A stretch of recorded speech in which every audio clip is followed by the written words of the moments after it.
గోరుచిక్కుడు వేరుశనగ పప్పు పులుసు. మనం గోరుచిక్కుళ్ళు తీసుకొని ఇలా ముక్కలు కట్ చేసి పెట్టుకుంటాము.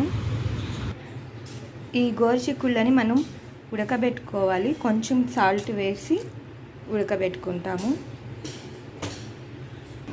వేరుశనగ పప్పుల్ని మనం ఎంత క్వాంటిటీ కావాలో అంత తీసుకొని ముందు రోజు రాత్రే, ఇవాళ కూర చేస్తున్నామంటే నిన్న నైట్ సోక్ చేసుకోవాలి వాటర్లో.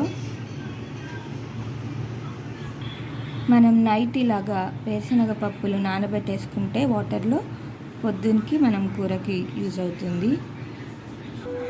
ఇప్పుడు ఒక బాండల్ తీసుకొని కొంచెం ఆయిల్ వేసుకుంటాము. మనం ఈలోపు 1 ఆనియన్, 2 టొమాటోస్, ఇంత సైజ్ చింతపండు మనం కూరలోకి వేసుకోవడానికి తీసి పెట్టుకుంటాం. ఆవాలు, మెంతులు, జీలకర్ర, ఈ తాలింపు గింజలు తీసుకుంటాం.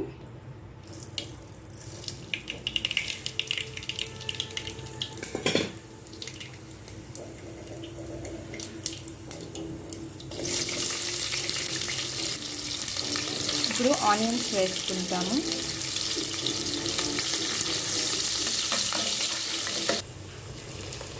ఇప్పుడు ఆనియన్స్ వేగిన తర్వాత కరివేపాకు, టొమాటోస్ వేసేసుకుంటాం.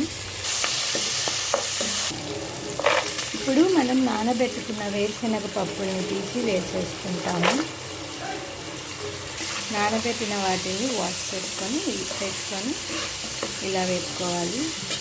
మీడియం ఫ్లేమ్లో పెట్టి చేసుకుంటే గ్యాస్ కూడా ఆదా అవుతుంది. మనకి టేస్ట్ కూడా బాగుంటుంది. హై ఫ్లేమ్లో పెట్టి చేస్తే అంత టేస్ట్ ఉండదు. సో మీడియంలో పెట్టి చేస్తే బాగుంటుంది. వేగిన తర్వాత వేరుశనగ పప్పులు, ఆనియన్స్ ఇదంతా ఇప్పుడు మనం ఉడకబెట్టుకున్న ఈ గోరుచిక్కుళ్ళు వేసుకుంటాం.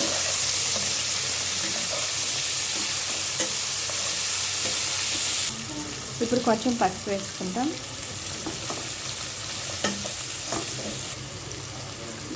కారం, ఉప్పు, కారం అవి తగినంత వేసుకోవాలి. అవి టేస్ట్ బట్టి.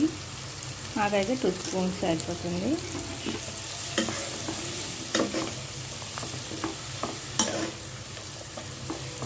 ఇప్పుడు చింతపండు రసం వేసుకుంటాము. మనం ఇందాక చూపించినంత సైజ్ చింతపండు తీసుకొని వాటర్లో బాగా కలుపుకొని, కొంచెం ఎంత వాటర్ కావాలో కర్రీ కన్సిస్టెన్సీ కోసం అంత వాటర్ వేసుకొని చింతపండు రసము విత్ వాటర్ వేసేసుకుంటాం. కొంచెం వాటర్ వేసుకుంటాం. బాగా 2 గ్లాసెస్ దాకా వాటర్ వేసుకున్నాం మనము. ఇవి బాగా బాయిల్ అవ్వాలి కనుక ఒక 2 గ్లాసెస్ వేసుకుంటాం. ఇప్పుడు కొంచెం సాల్ట్ వేసుకుంటాం. కల్లుప్పు అయితే టేస్ట్ బాగుంటుంది. ఇప్పుడు మూత పెట్టేసుకుంటాము. ఇప్పుడు మనం మూత తీసి ఉడికిందా లేదా చూస్తాము.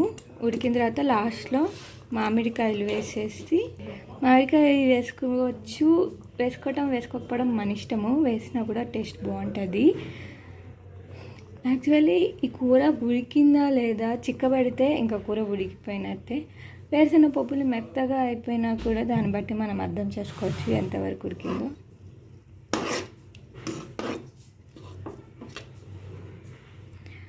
ఒక 5 మినిట్స్లో మామిడికాయ ఉడికిపోతుంది. ఆ తర్వాత ఇంకా మనం స్టవ్ ఆపేసుకోవచ్చు.